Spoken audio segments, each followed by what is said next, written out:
The European Union have quietly U-turned and conceded on many fronts over Brexit and the Northern Ireland Protocol, but the mainstream media are weirdly quiet about it.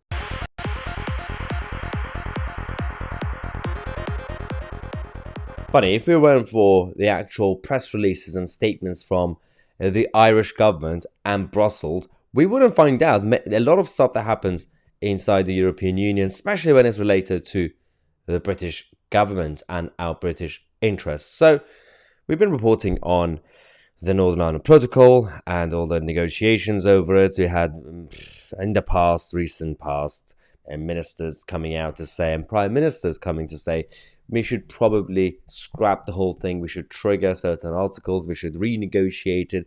We could replace it with something else. But now the current line is to keep it, but to make sure that we reform some of the idiotic parts of the protocol or the backstop 2.0. Until now, it's been quite difficult. But the European Union side are now coming around the table.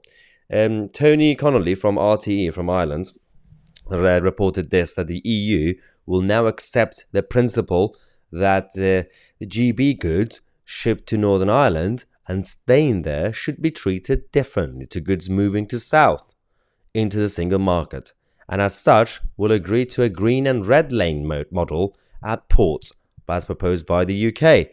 Okay, so considering this was the idea that came out in 2017, why did the European Union say no to it? I wonder why. Political games. Yes, we said if any goods or products go from Great Britain into Northern Ireland and stay there, this is just the United Kingdom market. None of your business. If something goes from GB and ends up in the Republic of Ireland, then sure, your precious single market needs to be protected. You can do your checks. Now they're finally saying, okay, we'll do that. Really? Okay. Significantly, the green and red lanes at the Northern Ireland ports will govern both animal health and food safety issues, as well as custom formalities. It will be across the board, according to an EU official. Again, that was their second line that was based on a complete lie for the last few years. They've been saying that now that the United Kingdom has left the European Union, the standards, the quality of not just the goods and products, but also health and safety and animal welfare is not the same as the EU. Yeah, it's better. And a lot of these regulations and all this health and safety stuff, standards that existed in the EU, we, the United Kingdom, led it.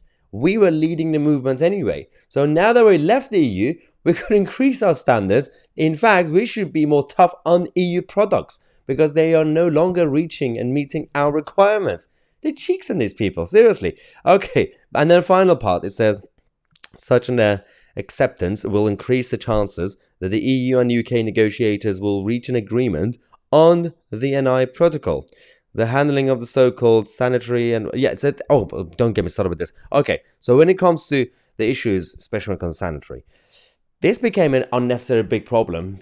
Certain things do matter, but in regards to the political negotiators, everything was used by the mainstream media, well, technically by the negotiators from both sides, a lot of other tiny issues, to use the mainstream media to create division. Everything. One of the issues was British soil. Yeah. The other one was, obviously meat and certain stuff like that. But some of the products, and are you kidding me? I mean, why? Why are you making a big deal out of nonsensical stuff? Some important, some not so important. But again, this was always a political game. And they are now coming around the table. They are finally saying yes. But again, the BBC and Sky News are simply saying, oh, it seems to be both sides are agreeing with each other slowly. No, it's the EU who are finally saying yes because we had the same demand. We also make enough compromises. We can no longer make compromises unless the EU finally back down on their arrogant demands and everything else. Anyway, we're going to take a quick break. Subscribe to the channel. I'm Mahyar, Tousi, and we are the media.